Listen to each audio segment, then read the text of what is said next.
my goodness. Offering free food to teachers? I'm lucky I didn't lose a hand. You took our cake to the faculty lounge? Yes, and the sprinkles were a delightful touch. Oh, no. Is there a problem? I think I'll skip class. Truth is, I don't want to be here any more than the kids do. And I can still make the 5th race. No, it's fine, and who knows? Might make the world a better place. That's the spirit of Bundt.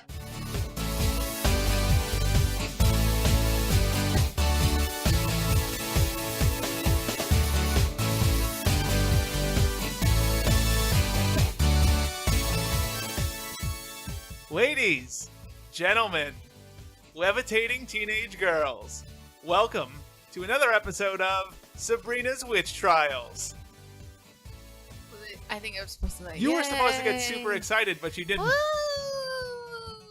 My co-host is on a roller coaster. My co-host for the week is on a roller coaster. If we had a Bundt here, I'd be much more excited. For all those people who this is their first episode of Sabrina's Witch Trials, welcome. I also want to thank everybody who listened to the prior episode of Sabrina's Witch Trials. Thank you so much. I got some really lovely tweets. By the way, I'm Alex Araujo. I'm your host on this show. And of course, this is the podcast where each week I take a friend back into the mid-1990s, where we rewatch, review, and reminisce about everybody's favorite Friday night spellfest, Sabrina the Teenage Witch. I definitely read that off my notes. Yes, I did. My guest this week is my guest from last week, back by popular demand. Beauty blogger Cris Araujo is here. Cris Araujo to her friends. Yep, to most people. Big C to the people around hometown. Very few people call me Big C. That's actually the first time anyone has ever called me that. I'm sure your Twitter will be lighting up when this episode comes out with people calling you the Big C. Yep. You're Cancer. Name, of course. I'm Cancer now. You are. You're like it. Nope, you're not. You're great. Nope. Okay. Trying to insult the guests I have. As I was saying, if this is your first episode of Sabrina's Witch Trials, you picked a great one to join with us because, holy crap, episode 2, Bundt Friday is going to be some fun shit. There's love in the air. There's baked goods. Which would also make the air smell great. It would. There's, I don't know, some hideous outfits we're going to talk all about. Some pot roast. Some pot roast. Is it half a pot roast is there? It's a lot of food going on in this episode. A whole There's lot of pizza. stuff. Cake. There is a lot of food in this episode, right? Come to think of it. We're going to get into that. We're going to break this episode down bit by bit, go through it. And if you think we can't spend 45 minutes on a 22-minute show... Oh, you don't even know us. We're going to spend an hour and a half, most likely. We are. I mean, Zelda's pants alone will take like 40 minutes. Heck of a pair of pants. But before we do all that, I just want to make clear for everybody that if you're not watching along with us, we would really encourage you to watch along with us. Watch the episode before we get into the review so you know all of the funny references we make, because we make a lot of them. There's a lot of places you can watch. Hulu, for one. You can also watch on Amazon Instant Video, their Prime streaming service. CBS All Access, which literally probably nobody subscribes to, but you can watch it there. Do you have to pay to subscribe? I think it's like $6 a month or something. Huh. I guess if you really love, like, Criminal Minds. Or all the NCIS. Or the other Criminal Minds. Or the 9 CSIs. Yeah. You can watch it there. And, of course, you can find it on Dailymotion if you look hard enough. Or you can always buy the DVDs, which I bought earlier this week because I needed them for a very specific reason, which I won't reveal here. It was this podcast. It was... Spoiler. Yeah. They couldn't put that together. But wherever you watch it, I hope you watch it before we start talking. I'll give you 3 seconds to go watch it. Have you watched it yet? I know you haven't, punk. Whatever. Just insulting your viewers, your listeners. My ear viewers, yes, as I refer to them. Also, I did want to touch on this. If you guys being the listeners, have a name for what you want me to refer to you as. Oh my god. Please let me know.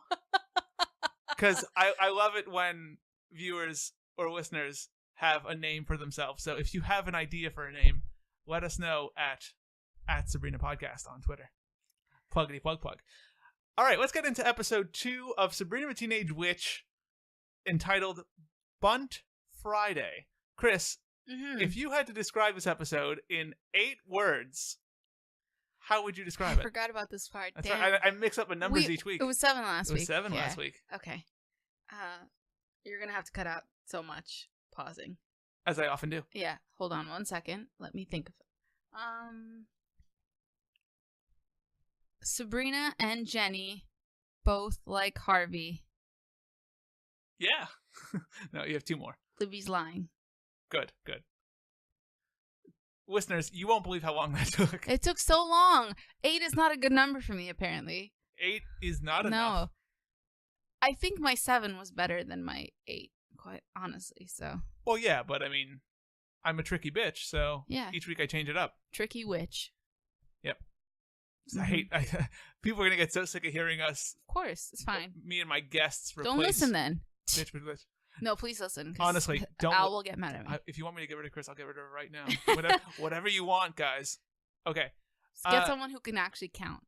Chris's 8 words were accurate, but let's get into this episode. Wait, I don't think it's fair that I'm the only one who has to do this. I'm the host. So, what's your 8 words?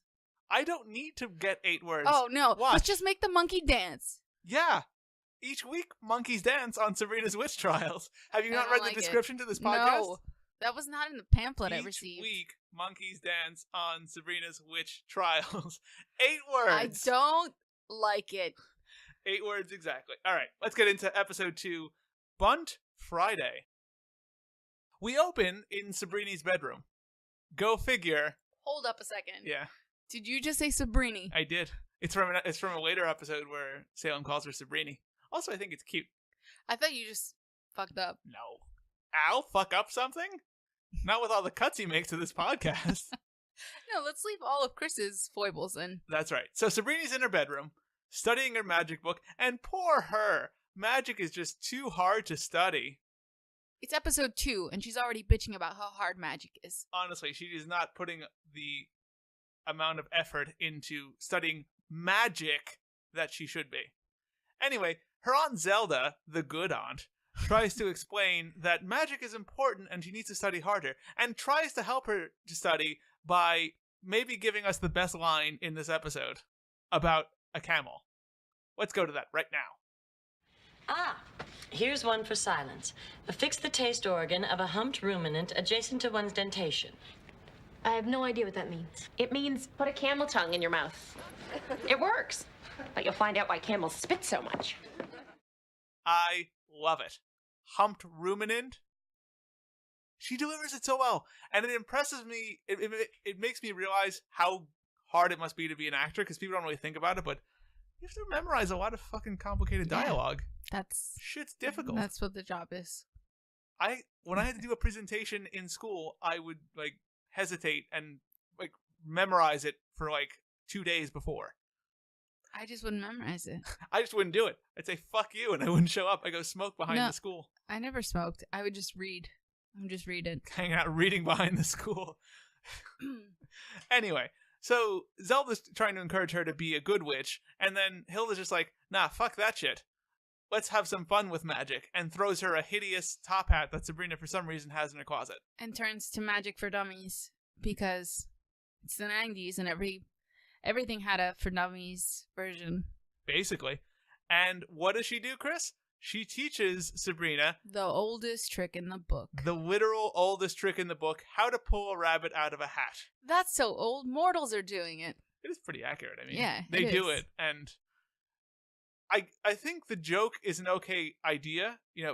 The idea of the joke is okay, but the delivery and where it ends up really annoyed the hell out of me. Also, yes, well, totally. Yeah. But why the hell does the rabbit have to talk? Do all animals in this universe talk? Everything in the other realm talks. That doesn't make any sense. No, of course not. Salem talks for a very specific reason. Yes, he was human, now he's a cat. But this rabbit was just a rabbit. Maybe it was punished for war crimes or something, but then had a bunch of kids. He seems like a nice person, though. He's very concerned about his wife, Renee. Hey. And her impending birth. That's right. He complains to Sabrina that the talking rabbit, once she pulls him out of the hat, complains that his wife Renee is pregnant and he needs to get back. And we end with this super awkward exchange between Sabrina and Caroline Ray. Hilda. Hilda, if you will. just don't like referring to them by the actor names. I do. It makes me sound smart.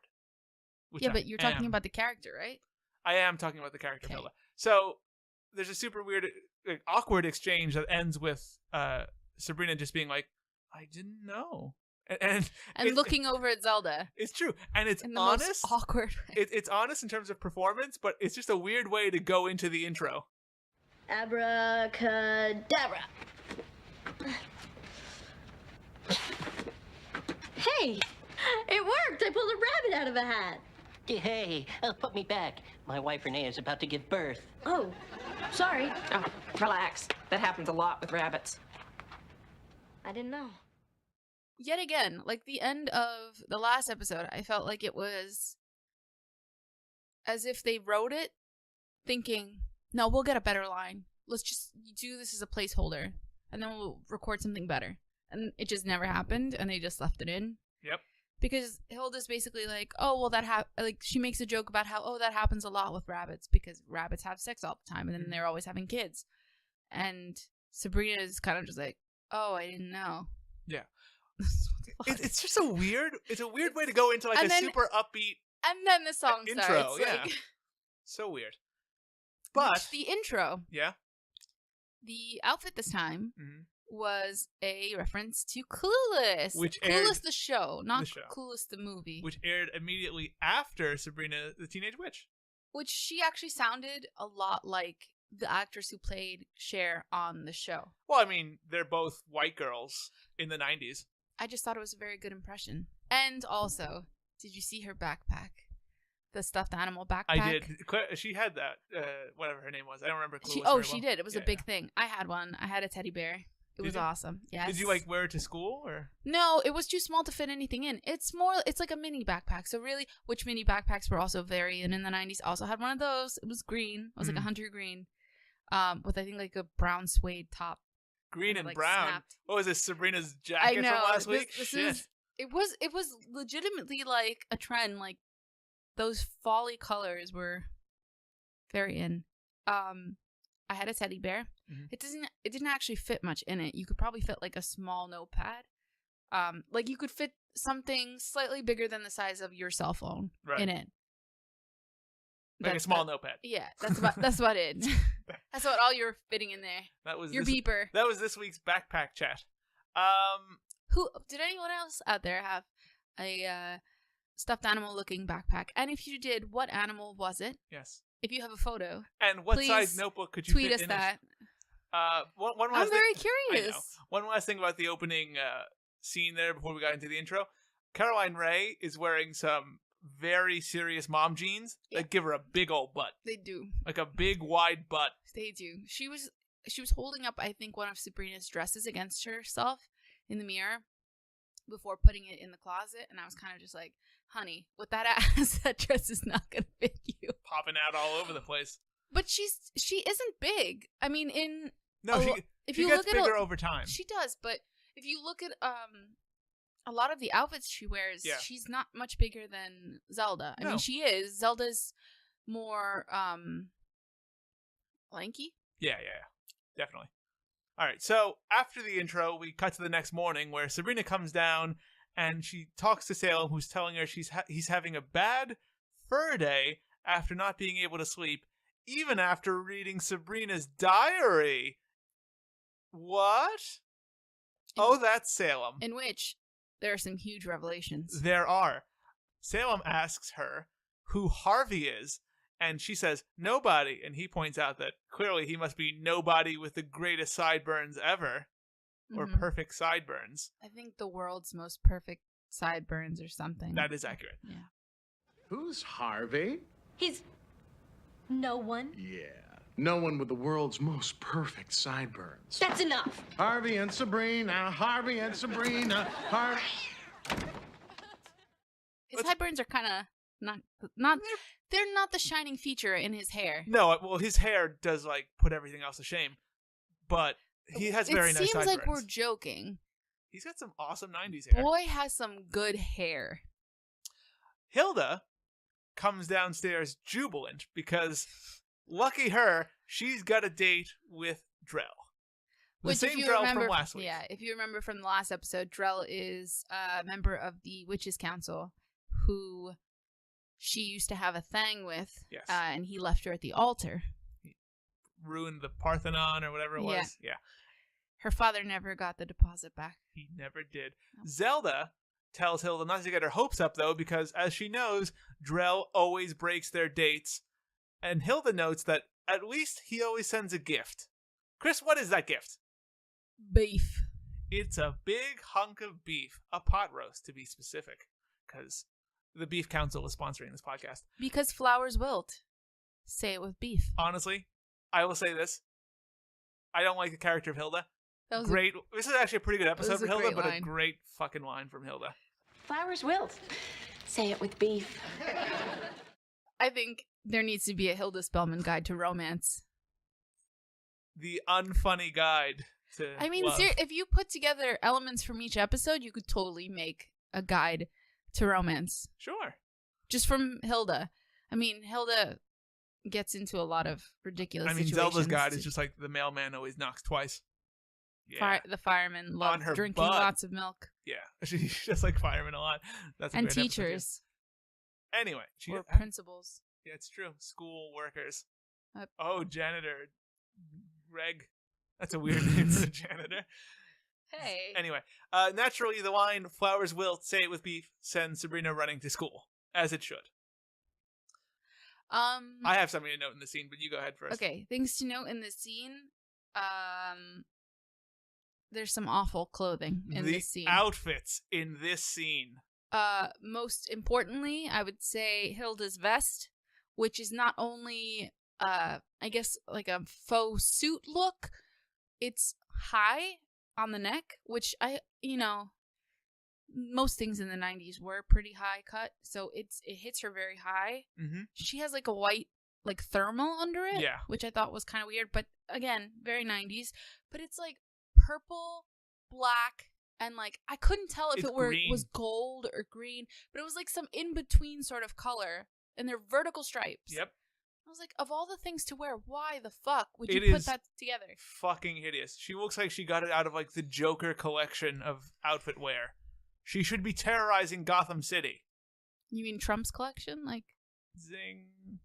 Chris kind of looks like the Joker. Chris too. Getting political on the show.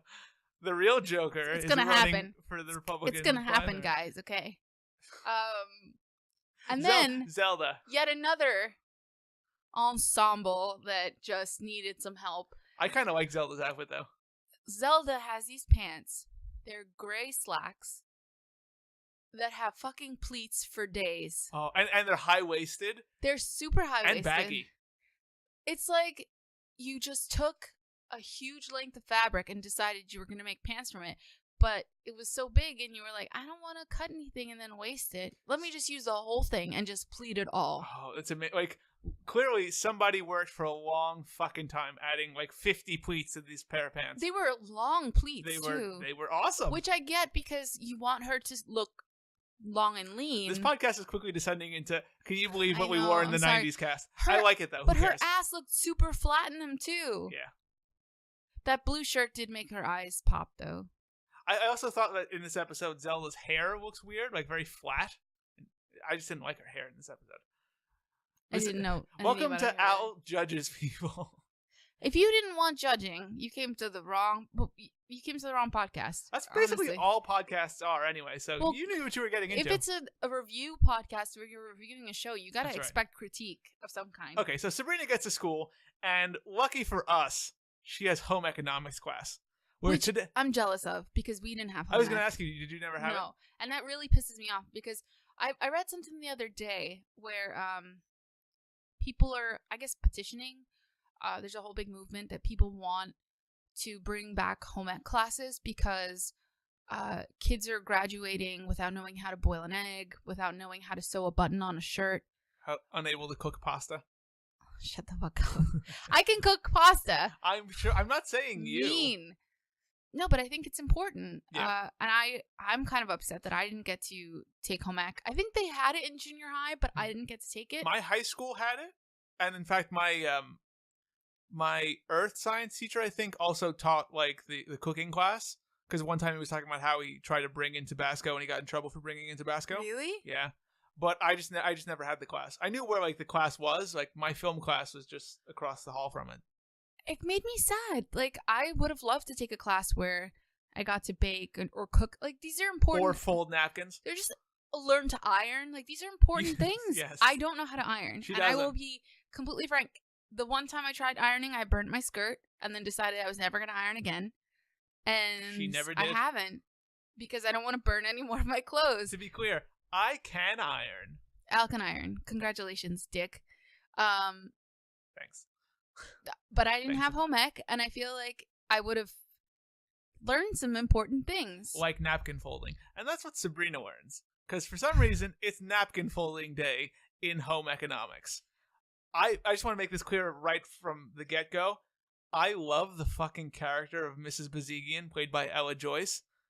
The sheer chipperness that she gives in this performance is unmatched. It's incredible.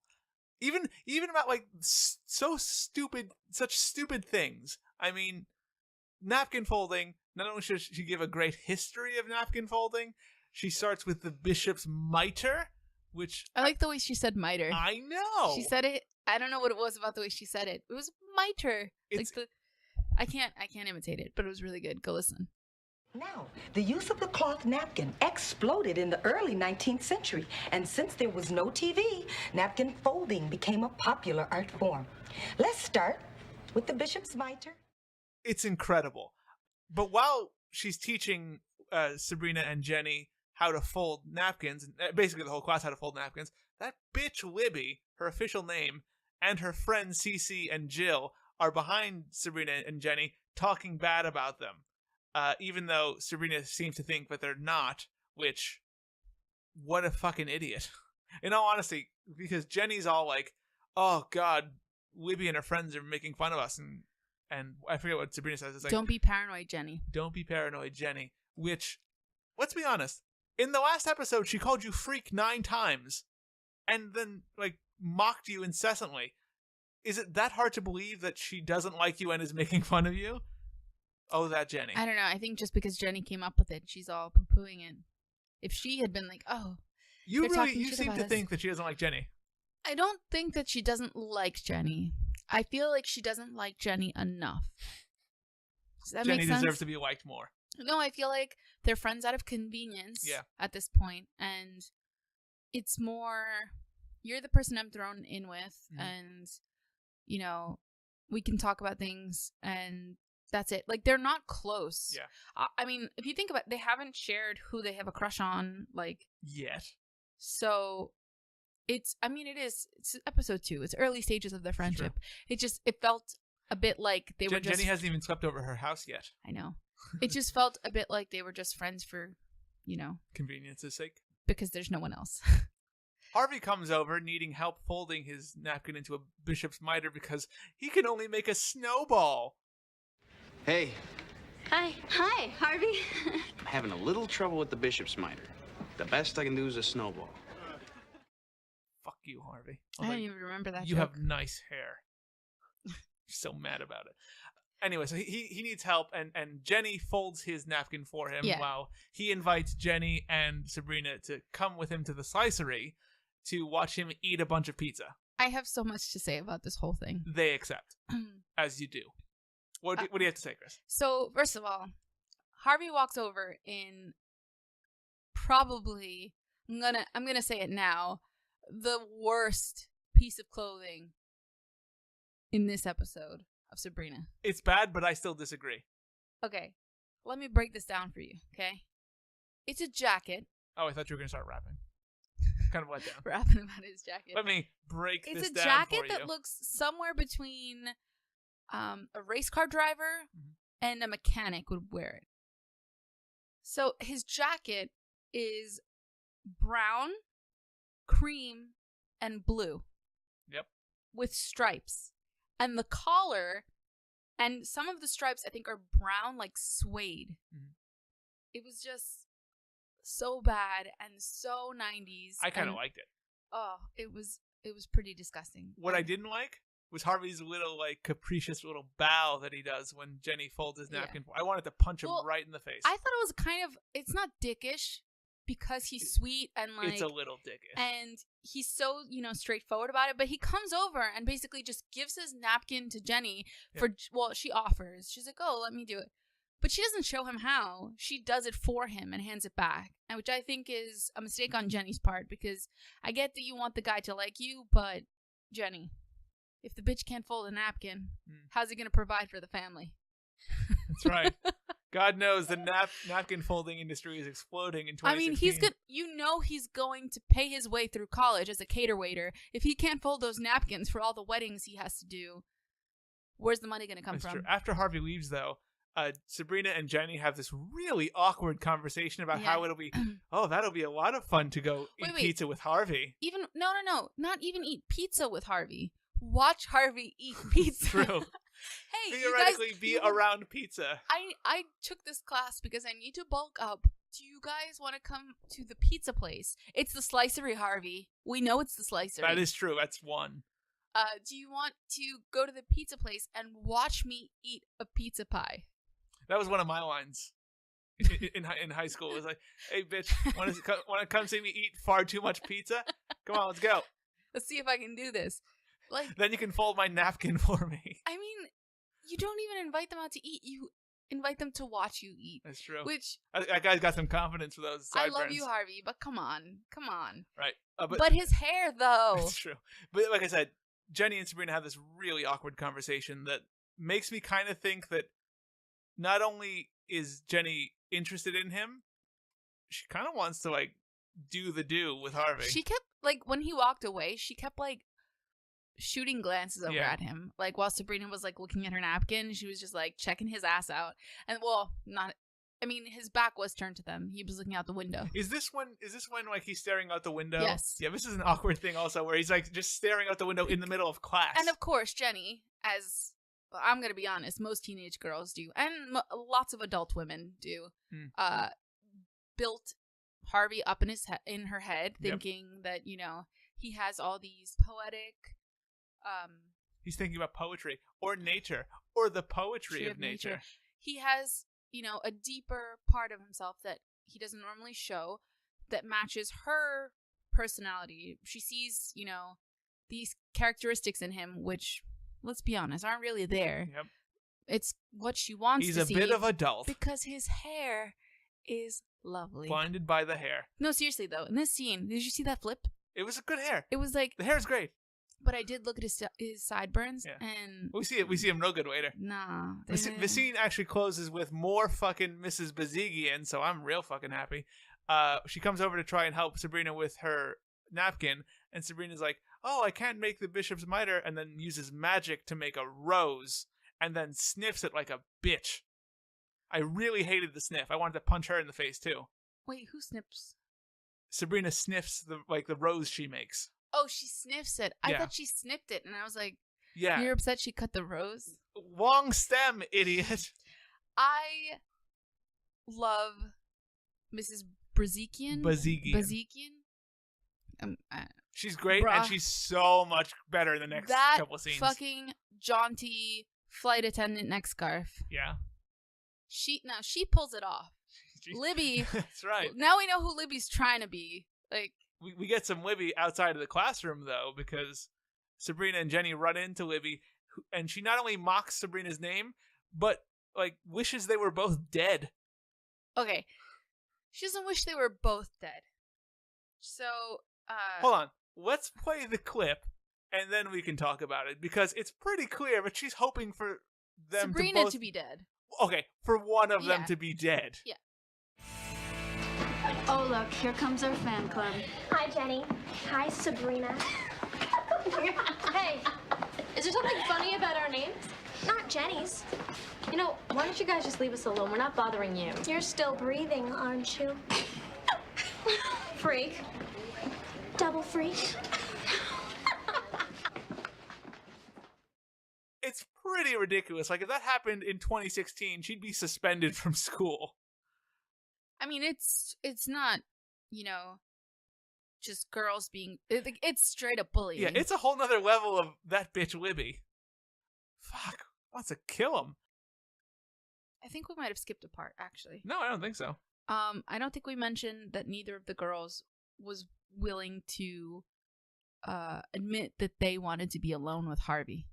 No, they both say that it'll be fun to be around Harvey. But they're both obviously lying. Like, you can tell that they're lying. Okay. And they ask each other, like, "Oh, do you want to be alone with him?" No. "Oh, do you like him?" They are. "Oh, no, They I are just both, like him as a friend." Yeah, "Oh, me too." They're both not telling the truth. Anyway. Back to Libby. Nailed it. Libby and the bitch brigade. So Libby insults Sabrina and Jenney and then leaves, and Sabrina wishes that she could know what Libby and her friends are saying about them behind their backs. But Jenney points out that all that wishing is hopeless, homegirl. She says homegirl. No, she doesn't. I wish she did. Because you can't stop someone from lying. People are going to lie. And then she looks right into the camera and is like, there's no way to stop people from lying. Wink, wink, wink. Immediate foreshadowing, wink. It's coming up next. Coming up next, Sabrina finds out that there's a way to stop people from lying. I feel like we're going through this so quickly, and I have things to say. All right. Well, hold on. Let me get through this, and then we can talk about the overarching scene. Okay. Scene. But you're going to the next scene. What do you have to say? What more do you have to say about Libby threatening death? Okay.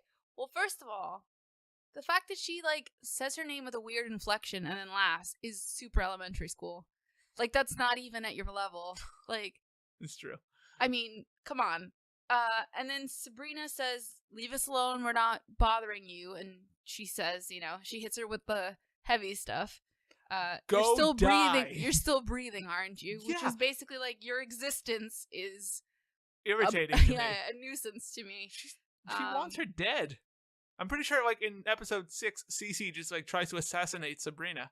It's just, and then she just says it with, like, such a serious face and that prim fucking sweater with the one little top button where it's like, that's damn. What's so great about Jenny Green's performance is that, like I said last week, she's a total rank bitch, but she couldn't be more calm or just, like, steady, so it illustrates that she's just this way all the fucking time. But do you know what confused me?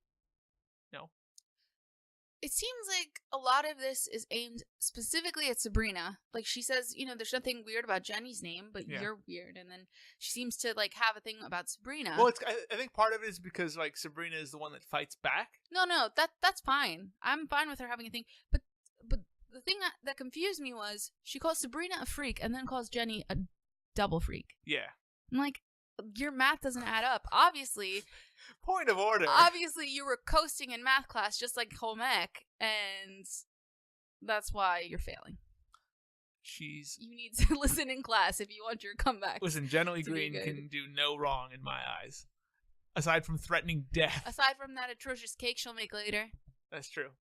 That multi-grain one. So anyway, Sabrina goes home, and like I said... 14 grains. Who the fuck makes a 14-grain Bundt cake?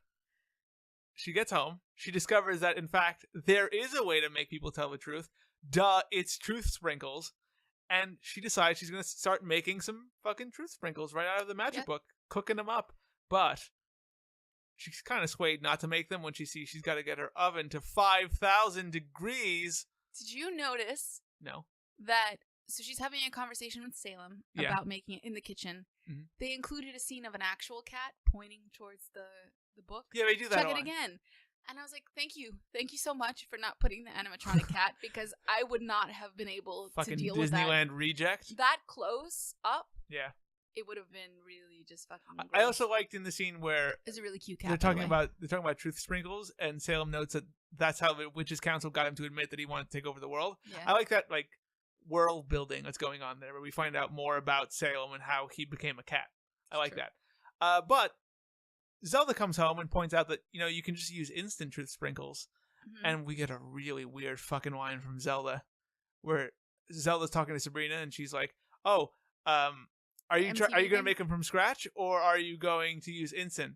And Sabrina's like, "Oh, I'm going to use instant." And she says, "Oh, witchcraft in an MTV world. It's all quick cuts and funny angles." What a weird line. MTV I mean, it's of the time. But two things. One, it makes Zelda sound super grandma-y. She's old. And also, did you see that sweater? Listen. That sweater dress combo. Listen. Come on. Her game isn't on point this episode, but this season she struts them legs around. Anyway, the more important thing is she says like the MTV generation joke, and there's no ADR laughter added to it. It's just silence. And Sabrina kind of gives her a look like... She gives her a wah look, as you do. You know. Zelda then builds up the hype about this magic cabinet where they keep all their special things. She does where the chippy truth is. But of course, before she can, really get into it, the bitch in the painting ruins it. Louisa. Fucking Louisa. Ruining everything. I also like the exchange between Louisa and Salem. Yeah. I like it because it's where you start to see like the sarcastic Salem come through. But Chippy Truth is actually not in the magic cabinet. Those are just regular ice cream. The regular ice cream sprinkles. I did like that joke. But Hilda actually had the Chippy Truth because... Is it Chippy Truth? It's Chippy Truth. Okay, I couldn't tell if it was Tippy or... I don't know. It's very afraid of birds also. Reference. Look it up. I knew that or reference. You don't because you already know what I'm talking about. Anyway, Hilda had the Chippy Truth because she took it with her to the mechanic because she really did need new brake pads. Laugh, laugh, laugh. Not that funny. Also, the postman's in love with Zelda. Which come on, duh. And actually comes back in a later episode of the season, so I like that. But Sabrina gets the sprinkles from Zelda with a warning that the truth can have dire consequences. Like diarrhea. Like diarrhea. I be shitting truth, if you know what I'm saying. No, but like itching, chafing, and Sabrina makes it hurt feelings. Hurt feelings, just like gym class. Yeah. Fuck you, Sabrina. Eat your Chippy Truth. Anyway, the next day, Libby is seen outside of home ec class telling Harvey that Sabrina doesn't have a real nose and that she has a real nose. No, it's just not the one that. It's just two spoons glued together. She has a fake nose and that she had an operation. And Harvey, being adult, just says, "Oh, what's wrong?" That gets a laugh. Yeah. That gets an ADR laugh. He's too dopey to understand. But, and then she kind of just gives up and walks away. Just walks away. More reason to love Libby. Also, yeah, it's Bundt Friday. It's Bundt fucking Friday, everybody. So much. Get ready to hear about Bundt Friday and this scene for the next 15 minutes. I'm literally just going to put in the whole Mrs. Bogzigian describing Bundt thing from the beginning to the Richard Nixon joke. That's a bit much. No. It's a lot. Listen to it. All right, everyone, to your stations. You know what today is? It's Bundt Freitag. It's Bundt Friday. Get your pens. Now, did you know that Richard Nixon's favorite snack food was the Bundt? Oh, he'd eat it secretly and then deny it. But if you listen closely to those tapes, smell your bunts. Smell your neighbor's bunts. I love that whole thing. I especially love that Richard Nixon joke. My God. I appreciated that her hair was topical, like it was Bundt appropriate, because she had like milkmaid braids. Come on. Like, so you gotta give it up to that, though. God, I wanted a fucking Bundt.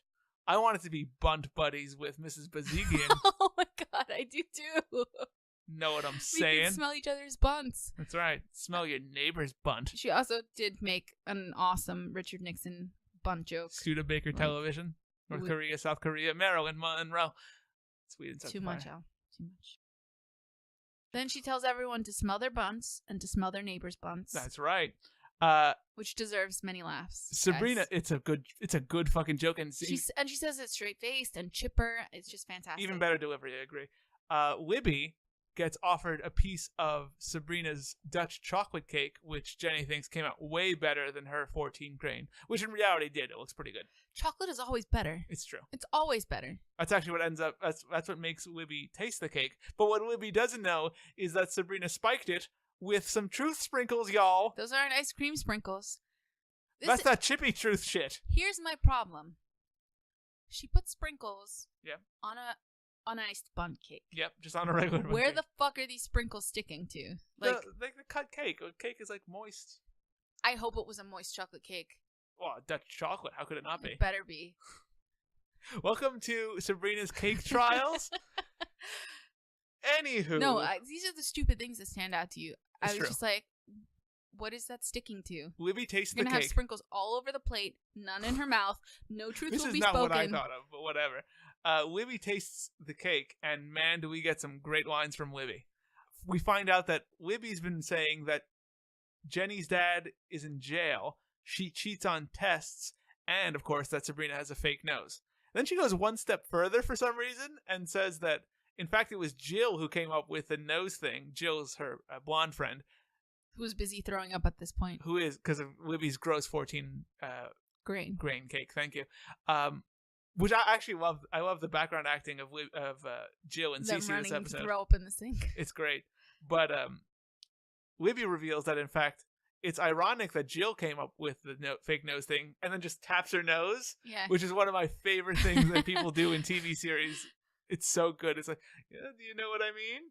Fake nose. Clink, clink. And then, of course, she's like, you promised. And the best part is, after that, even more unnecessarily, she just goes, oh, and Cece kisses her Pete Sampras poster all the time. She just keeps spewing. But see, this is the thing that I questioned the first time I saw this. Yeah. Well, not the first time I saw it, in the 90s, because I was a kid and I didn't give a fuck. But, like, recently, the first time I saw it, because I just didn't think that it would just make you spew all the random truth. It doesn't seem like truth serum. Yeah. It seems more like you get, like, just truth diarrhea, as you said. Exactly. Yeah. Like, everything just spews out of you. And it's things that you have absolutely no reason to talk about. Right. Like your friend kissing her Pete Sampras poster. And the best thing is, as Sabrina goes back to talk to Jenny, you just hear Cece or Jill, I forget which one, going, well, now I'm going to tell everyone about your mom. What is going on with Libby's mom? She's a stripper. I think we find out later that she's like a bitch or something. Like, she ignores her daughter. Bitch and stripper. Strippin' bitch. The show title. Anyway, but Sabrina goes back to Jenny and starts bragging that, oh my god, Jenny, Libby won't be bothering us anymore. Yeah. It was a piece of cake. And then, of course, she realizes that, shock, horror, Mrs. Bogzigian. I love the description Jenny gives about how Mrs. Bogzigian reacted to the sprinkles. Because it seems like it would happen. I know, it's great. Hey, did you see a container of sprinkles on the counter? Yeah, Mrs. Bogzigian took them. She got really excited and started putting them on all the bunts. Then she left the room. It's how I react to sprinkles, to be perfectly honest. Sprinkling them everywhere. Sabrina goes around and finds that Mrs. Bogzigian actually sprinkled all of the bunts and then offered the bunts to the teachers, making one of them in the hallway reveal that he hates being in school. Big fucking shock. Everyone does. I liked school. Loser. You didn't even make a bunt. I can make a bunt. You were in bunt buddies with Mrs. Bogzigian. It's not that hard to make a bunt. It's actually pretty easy. I don't know why they have to teach You just it. need a good pan. You need a bunt pan. Yeah. Anyway, Sabrina comes back to the class, and everyone has tasted the truth-sprinkled cakes because now Harvey is revealing that he likes cooking. He likes cooking a lot. And then smacks Gordy with For his some reason, spatula. This is the first Gordy appearance we see, which I love. I like his later appearance also in this episode. He discloses he likes cooking a lot, and then Jenny, in the biggest shock, reveals that she lied to Sabrina when she said she was okay with the three of them going because she wants to go to the slicery with Harvey alone. And in fact, she thinks they're soulmates. Yep.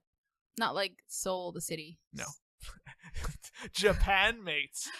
Sabrina, of course, loses her appetite because now Jenny wants Harvey and just vomits all over the place. Chris, what did you think of this scene?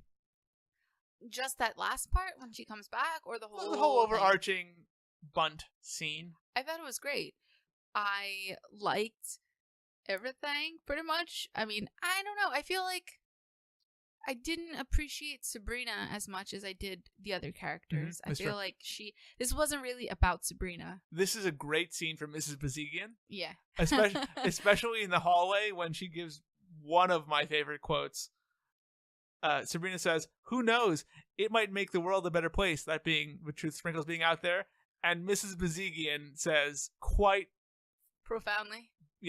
honestly, "That's the spirit of Bundt. I love you. Marry me. We'll have bunts at the wedding." On a Friday. And everyone will be at pissed. 8:30.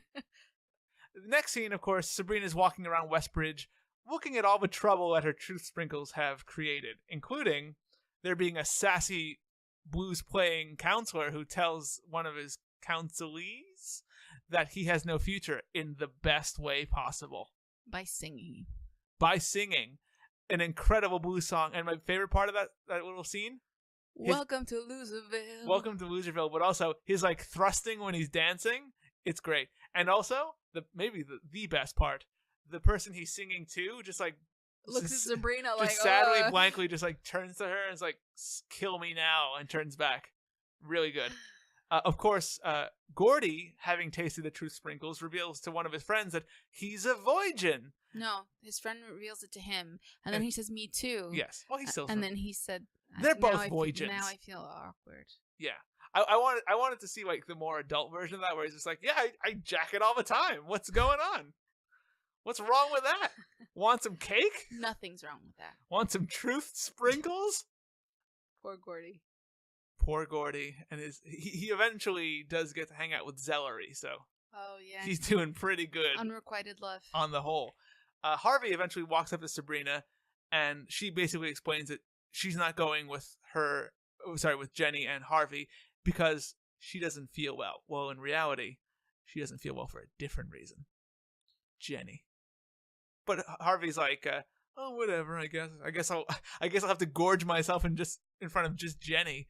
But he does make fun of Sabrina's running because he can't help but tell the truth. Yep. Sprinkles.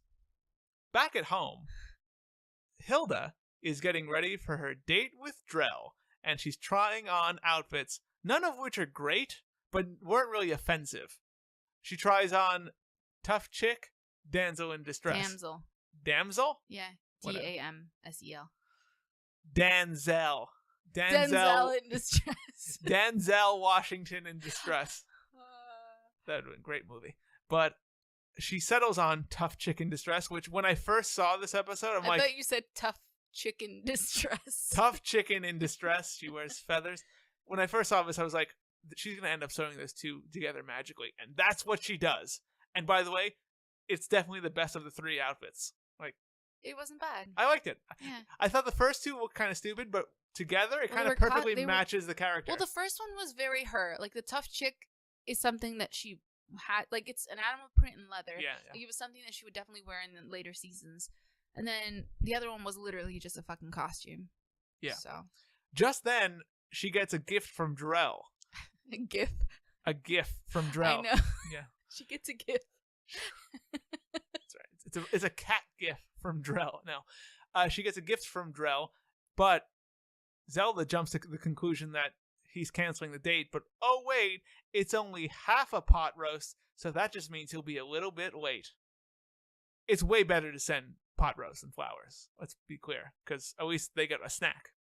Half a pot roast is just like, what can you do with that? You can't feed a family. Could you like send me some like a burger and fries? Like, pot roast is nice. Although this pot roast didn't look good at all. It didn't. It was like dry. It looked dry, and it looked like cooked on. It looked like the fat had like gelatinized. It looks like the pot roast that they use as an example of how hard it is for a dishwasher to properly clean a dish. Or like one of those infomercials where it's like, look how hard it is to make a pot roast.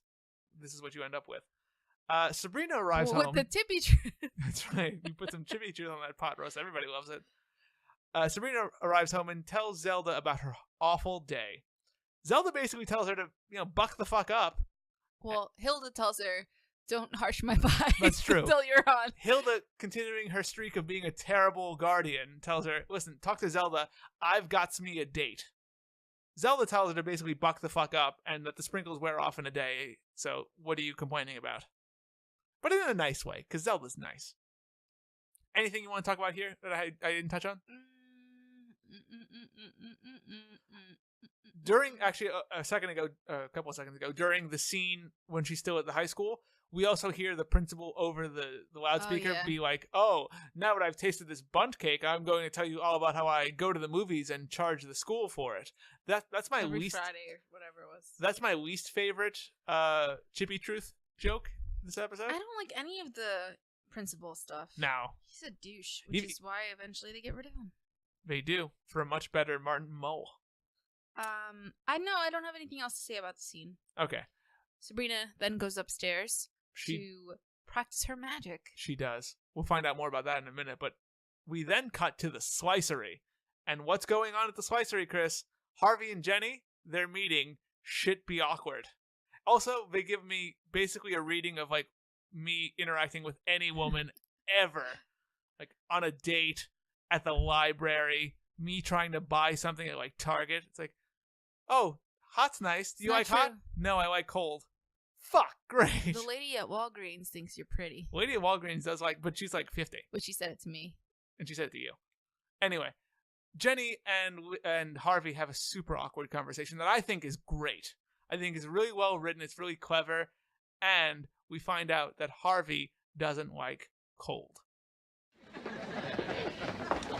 Hi, Harvey. Hey, you made it. Yeah, I made it. What now? You want to order pizza? Great idea. So, this is nice. Just the two of us. Yeah, no Sabrina. It's great. It is? Sure, now we can order onions. Sabrina hates onions. But won't it also give us a chance to get to know each other better? Yeah. Or we could just play foosball. I'm not really into sports. I'd rather talk about poetry and nature. I'm really not into poetry, but nature's okay. I mean, I like going outside. Me too. But not when it's cold. I don't like being cold. See, I'm okay with cold. Do you like hot? Not that much. Oh. Where is that pizza? We haven't ordered it yet. I actually like cold. Yeah. I don't like hot. Yeah, me either. We're all in Camp Jenney. Yeah, we want to hang out with that Jenney. Eat some of those truth sprinkles. So they're very awkward, but delightfully awkward, and I like it. Yeah, they have nothing in common whatsoever. I also like the ridiculous, like, clearly fake game, like game console or whatever it is, like, you know, the like big an arcade game, like the arcade game in the background. It's just a like big pinball A or whatever. It's just a big A with lines coming out of the A. It's for Al. It's one of those 90s classics. Just for you, Al. You know, Mortal Kombat, Mario Kart, all the biggies. It's the Fonzie game. It's great. Jukebox Smasher. Anyway, what happens when we cut back to Sabrina's house, Chris? Sabrina is practicing her dummy magic and pulling all them rabbits out of that hat. She's pulled so many rabbits out, and as soon as Zelda walks in to check on her, she's like, oh dear, something wrong has happened. Sabrina has a problem. Instead of learning to do something useful or cool, yep, you'll now have a lifetime supply of rabbits. That's right.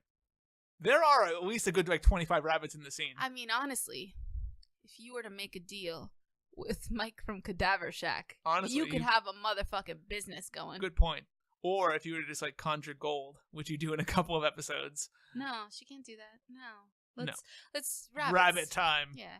Oh, and she can turn a wand into scarves. That's true. Also impressive. Zelda, she's ready for that cruise ship. Zelda checks on Sabrina, though, and shocked by all the rabbits, offers her a truth sprinkle snack to make her face her actual feelings. Sabrina eventually eats it, and she reveals that, no, fuck that bitch, Jenney. I'm not okay with Harvey and Jenney being alone together. It's me or Harvey, or Jenney and me, not Jenney and Harvey without me. That's right. Fuck them both, but I like Harvey a lot. She runs out to go to the slicery and tell them how she feels. And throws back some shade. She fucking insults Zelda, I thought, a little too strongly. Let's be honest. Her outfit was not that bad. It was matronly. I'll give her that much. She said the dress was ugly. She did. Quite honestly, I feel like the dress would have been aided by removing that sweater. The sweater makes it very old lady. Because she had, like, a long sleeve, like, I think it was like burgundy cardigan on. Yep. That was buttoned, only the top button, like, straight up librarian style.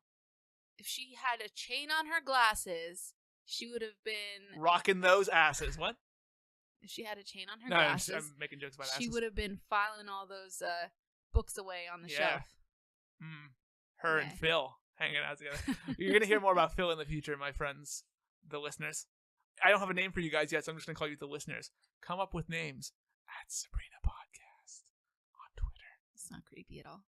Do it. Anyway, Phil is our brother. He is our brother. Who used to work at a library. He when did. He was a teenager. He was a librarian. Yep. And it's still fun to talk about today. I'm sure he'll enjoy this. I'm sure he will. Jenney is shocked to see Sabrina arrive at the spicery. But also seems kind of happy. She is, because this hasn't been going well. I mean, when Sabrina arrives, Jenny's folding napkins.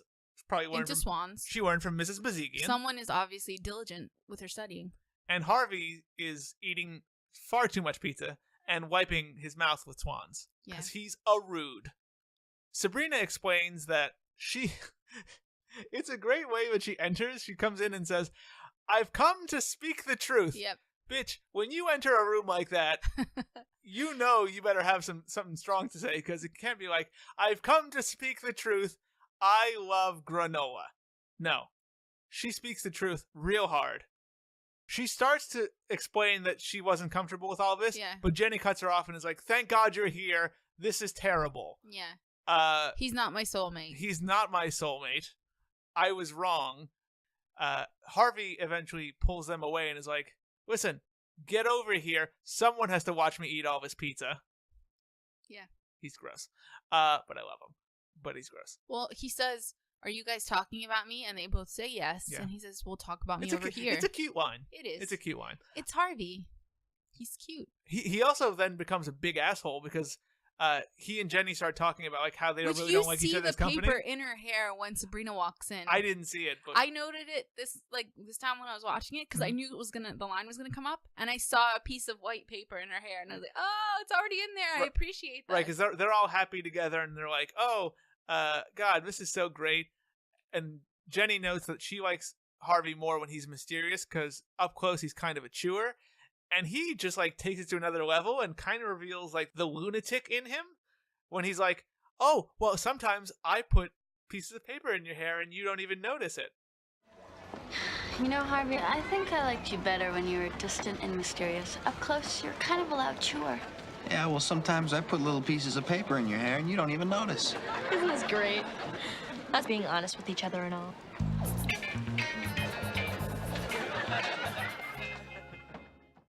You do this a lot? The fuck is wrong with you? Kind of bullying. It really kind of is. You're lucky you have nice hair and sideburns. I know, and that you're a dopey, nice guy. He is dopey, isn't he? Yes. All right, we cut back to the Spellman house where Hilda's getting ready to leave for her date with Drell. Zelda comes up to her and admits that, "You know what? I was wrong. Clearly, I want you to have a good time because Drell's changed, and he really wants to see you, and you deserve to have a nice time." Hilda realizes that Drell is waiting and kind of likes that idea. Kind of likes it a lot. She's also wearing a fourth outfit that is by far the best. It is. I love that outfit. It's really good. It looks really good on her. It does. Her hair is nice. It's an off the shoulder black dress. It's like a mini dress essentially, and it's sort of like bells out at the bottom and has like it's all black and has black like feathers. Yeah, God, at I'm the lucky I bottom. have the beauty blogger here. It's a dress. She had black like semi-sheer pantyhose on with black pumps and these black dangly earrings, which also look really nice. She looks, to use a phrase, fresh to death. And she had her hair up in kind of like a classic banana. Right. She, however, chooses to give him a taste of his own pot roast and blows him off. And Zelda makes a somewhat unfunny joke about those self-help tapes finally working out. Yeah. Not funny. I thought they were books. He Books. just said books, yeah. Whatever. Finally working out. I like you, Zelda. I like you, Beth Broderick. Hit me up at Sabrina Podcast on Twitter. You can be on my Why show. do you keep whispering those things? It makes people listen to it more. It makes people freaked out. I know. Maybe you can tell me about how freaky you think this is at Sabrina Podcast on Twitter. Please stop. Okay. Back at the spicery. Sabrina. Oh. Yeah. Also, Yo. important to note is that Zelda has also changed her outfit. she has into I think a worse outfit. It's not worse. It's simpler, so in that it's better.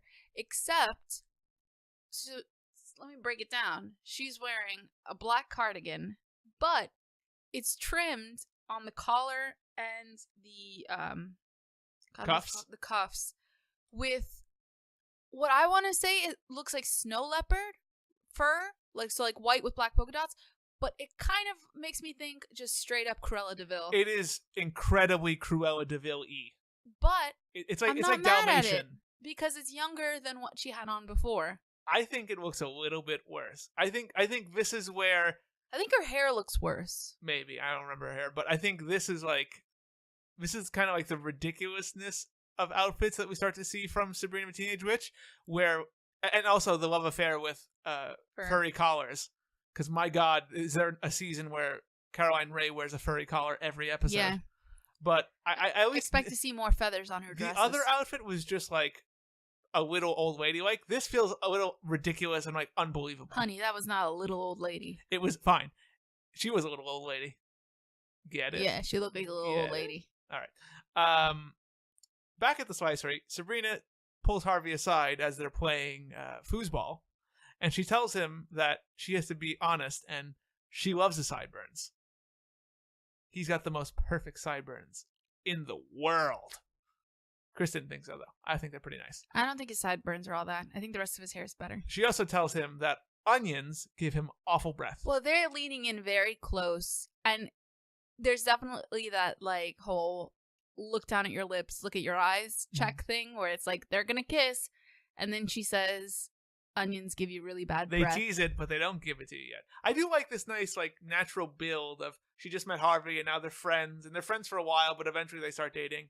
I like it. I like the progression that's happening here. Because it is very honest. I mean, is. that is, in high school, that is how relationships happen. And it's something I'll talk about more in later episodes, but I like how she's not really the pursuer, per se, because they both kind of like each other. Yeah. But I like the fact that this show illustrates that it's not always men falling in love with women.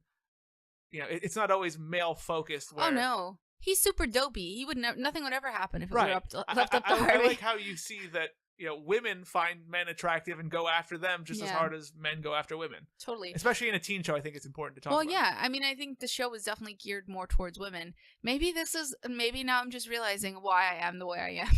There's dating. Thanks a lot, thanks Sabrina. a lot, Sabrina. Now I want to be friends with everyone first. God damn. I don't.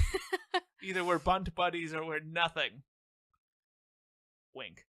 Anyway, so Sabrina gets home eventually, and Zelda reveals to her that, in all honesty, truth sprinkles, she actually didn't give her truth sprinkles. Those were just the ice cream sprinkles. And she says she did this because the truth is, quote, something you should find out without magic. I like that quote. I like it a lot. I think you kind of butchered it, but yeah. Fine. Zelda, what did you say? You lied to me? No, Okay, I did. But the point is, I wanted you to learn that the truth is something you should find without magic. Thanks, Zelda. She said it better. She did. She also notes that the truth is nothing to be embarrassed about after Sabrina's like, oh, I didn't have to tell him about his eyebrows. Sideburns. I didn't check out his eyebrows. Next time. That's right. Brow game on fleek. The truth is nothing to be embarrassed about, and Sabrina gets her real good when she's like, then why did you change your sweater? Outfit. Or I think she says dress. Why did you change your dress? Because she insulted her dress. Bitch. No, she didn't say bitch. BAM! I'm sorry, that was really loud. Cut that out. She conjures a mic and then drops it. It was a nice ending. I like how you see that Zelda is really the guardian, where Hilda is just like the wacky one who's never really that funny, but whatever. But I don't know about you, but I always like Zelda way more. I like them both. I mean, Hilda's fun because she's the fun on. I mean, that was the most too bad she's underwhelming not the explanation, but Hilda's fun because she's the fun one. Who's fun? She is. I mean, you kind of need both. It's the balance that's what makes it good. Because otherwise, you would kind of get annoyed with Zelda. Like, okay, Zelda, you're always shitting on everything. Like, really, thanks a lot. God, but change your dress. It's because you have so much of that Hilda just being ridiculous, Yeah. that it balances it out. And you're like, well, thanks, Zelda, for like getting that shit on the right track. And that's pretty much where the episode ends. Sabrina learning an important lesson about being honest and the value of honesty. However, during the end credits, we get another one of my favorite like background acting things where Harvey and Jenney and Sabrina are all make plans to go to lunch together, so long as they're all there. And Libby and her bitchy friends run into each other, all mad at one another, and then her friends are eventually like, "Hey, come on, let's hang out. You're cool, whatever." And because Cece, Libby said that she wasn't friends with them anymore. right? Cece says, "Oh, what size are those pants? Size 3?" After earlier throwing shade, saying that Libby says that she's a size 3, but in reality she's a 5. What a bitch. The best part of this whole scene, though, is after like Cece and Jill put their arms around Libby and walk away, Cece holds up a big 5 to Jill and is like, "They're size 5." Fucking love it. Yeah. I love it so much. It was good. So goddamn much. Did you notice Yeah. how fucking short Sabrina's dress was at the end? I didn't. Did you notice? Girl, when Yeah. she was bending over to put those rabbits back in the hat, Yeah. I was like, you're about to flash something. That's after this. But, I know, but it was the same. She was oh, wearing the same shit. dress. I want to be bunt buddies with Sabrina. Got a nice butt. Okay. All right. Did you notice Jenny's fucking jacket in this scene? I did, and I honestly didn't think it was as bad as you thought. It bad. Honestly just looked like an oversized peacoat. It's a that giant just looked wrong on her. blue, like velvet peacoat. Double-breasted. Double-breasted peacoat. It looks hideous. It was blue like suede, right? Yeah, it was like a it was gray like blue. velvety, suede-y. Yeah. Not good, not good. As you said, the scene of the episode basically closes with Sabrina putting back all of the rabbits that she pulled out of hats. While saying all of their names. Yeah, fun fact. The rabbits' names are Trisha, Samantha, Brian, Bernadette, and Chloe. Funnily enough, Trisha, Samantha, and Brian are all family members of Melissa Joan Hart. That doesn't surprise me. So you would think that Bernadette and Chloe are also. Because why else would they not be? Fun little fact. Chris, what did you think of this episode as a whole? As a whole, I thought it was a really good follow-up to the first episode. I think they continued to set up the characters very well. You kind of understand more about each of them. So you understand a bit more about Hilda and the fact that she just makes bad decisions. You understand it. Well, I mean, you don't actually really understand that much about Zelda. I guess you see her as, you know, the pillar of wisdom in the family. Her role was really outlined in this episode more. You learn more about Harvey and I mean, really, you don't learn sideburns. You don't learn all that much about him. I guess you learn that what you see is kind of what you get with Harvey, and that he doesn't have the best standing on his team because he needs to bulk up for it. I mean, really, that's pretty much all you get. I mean, I thought there were some good performances in this episode, especially from the background actors, your Mrs. Bogzigians, your Cece's. Even Jenney I thought was pretty good, although that really awkward scene where she's talking to Sabrina is just fucking weird. I thought Sabrina's delivery was pretty good for a lot of it. It's just some of it, like when she says, "Oh, you're just being paranoid," and then that awkward line at the beginning about, "Oh, I didn't know." Yeah. It's just, I don't know. It wasn't necessarily. I mean, I feel like maybe if it was delivered slightly differently, it would have come off better. I mean, the part of the episode is unoriginal, but it's not bad. You know, truth serum, whatever. It's not a bad idea, and I think it works pretty well to illustrate all the characters, get you really set in with who these people are and how they connect with one another. And, you know, for that much, I think it does a pretty good job. I also like how it really fleshes out the relationship between Sabrina and her friends, obviously. Yeah. You really do get a better sense of the dynamic at the school. Yeah. Because it is, I feel like it's more of a teen-centric episode. Yeah. Just where, just little throwaways that you have, like the whole virginity thing and just the interactions between Cece and Jill and Libby. It does feel like it's just more geared towards, hey, you're a teen. This is what you go through. Let's talk about that. Yeah. Chris, if you had to rate this episode on my now famous TGIF scale, Now famous. what show would you rate it at? To remind the people at home, a 1 on this scale is a You Wish, a 2 is a Teen Angel, a 3 is a Hangin' with Mr. Cooper, a 4 is a Family Matters, and a 5 is a Boy Meets World. 5 is obviously the best. The best. I would say, did I do that? Because it's a Family Matters. I would agree with Family Matters. I think Yeah. for all the reasons I gave, it's a pretty good episode. It's not perfect. There are some awkward moments, but I like the general story, and I fucking love me some Mrs. Bogzigian. Yeah, seriously, I don't understand why she didn't make... Like, why the fuck was Mr. Poole there? Yeah. Get rid of Mr. Poole. There needs to be home ec on every fucking episode. I concur. Now, the last thing we have to do here, Chris, is award this episode's Back of the Linen Closet Award for the single most ugly piece of witch fashion, or any fashion, on this episode of Sabrina the Teenage Witch. I mean, I was thinking about this, and because as we listed through, there were a lot of pieces that I was like, no. Yeah, that was the sound I made. And then I thought back, and I was thinking, Mrs. Bogzigian's outfit. I can't give her an award. I can't fault her just because she's too good. It was the red one.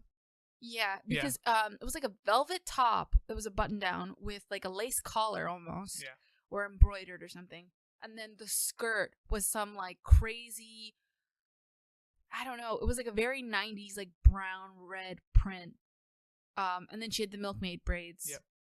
It was, but honestly, I can't give it to her. You can't hurt her for it. No, because she's too good. It's just as unattractive as the outfit is, it all goes together, and it almost feels like a costume for her character. So it is. It was but it feels like she's her dressed personality. up. Yeah. Like that is her personality, and I can't fault her for it. So I'm gonna give it personally to Harvey's jacket from the first home ec scene. Okay. That blue brown atrocity that he had on.